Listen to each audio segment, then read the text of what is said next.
మీకు తెలుసా, ఒక ముత్యము నొప్పితో పుట్టిందని తెలుసా? ఆయిస్టర్ అంటారు ఇంగ్లీష్లో, తెలుగులో గుల్లలు అంటారు.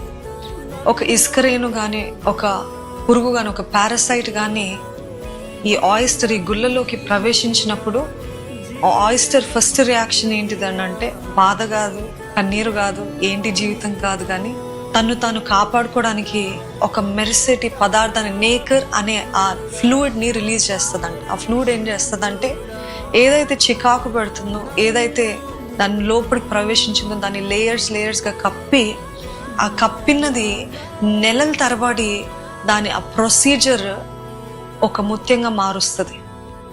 జ్ఞాపకం ఉంచుకోండి, ఈరోజు మన జీవితాలు కూడా చికాకు పెట్టే మాటలు, మనుష్యులు, ఎన్నో భయంకరమైన పోరాటాలు, వేదనలు ఉన్నాయేమో, కానీ ఆ పోరాటాలు చూసి బెదిరిపోవడం కాదు, కానీ ఈ గుల్లలాగా, ఈ ఆయిస్టర్ లాగా దీని నుండి నేను ఏం బయటికి తీసుకురాగలుగుతాను? ఒక ముత్యం తెస్తున్నారా? లేకపోతే ఇంకా నాకొద్దు ఈ జీవితం, ఇంకా నాకొద్దు ఈ వేదన అని అంటున్నారా? ఎంత నొప్పో అంత విలువ అంట. ఒక గుల్లలోకి, ఒక ఆయిస్టర్లోకి ఒక 7 విరుద్ధమైన పదార్థాలు వచ్చినాయి అనుకోండి, ఆ విరుద్ధమైన పదార్థాలు ముత్యంగా మారుస్తుందంట ఈ గుల్ల. అంటే ఎన్ని మారుస్తుందో అంత విలువ.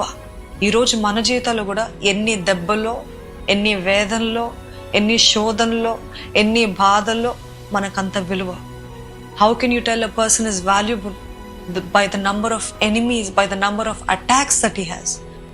ఒక విలువ లేని వ్యక్తులకి దాడులు ఉండవు, ఒక విలువ లేని వ్యక్తికి బెదిరింపులు ఉండదు, ఒక విలువ లేని వ్యక్తికి హింసలు ఉండవండి. నాకెందుకు ఈ దాడులు అంటే మీరు విలువైన వారు కాబట్టి, మీలో నుండి విలువైనది రావాలని దేవుడు ఆశిస్తున్నాడు.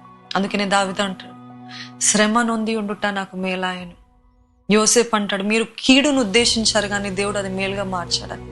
కొరింథీయులకు రాసిన 2వ పత్రిక 12వ అధ్యాయము 10వ వచనంలో ఈ రీతిగా ఉంటుంది, నేనెప్పుడు బలహీనున్నో అప్పుడే బలవంతుడను గనుక క్రీస్తు నిమిత్తము నాకు కలిగిన బలహీనతల్లోనూ, నిందల్లోనూ, ఇబ్బందుల్లోనూ, హింసలోనూ, ఉపద్రవంలోనూ నేను సంతోషించుచున్నాను. మీరు సంతోషించగలుగుతారా? మీలో నుండి విలువైన పాఠాలు రాగలుగుతాయా? మీ జీవితం బట్టి అనేక మంది ఆశీర్వదించబడతారని నమ్ముతున్నారా? మీ జీవితంలో ఎటువంటి కీడు జరిగిందో అది దేవుడు సాక్ష్యంగా మారుస్తాడని నమ్ముతున్నారా?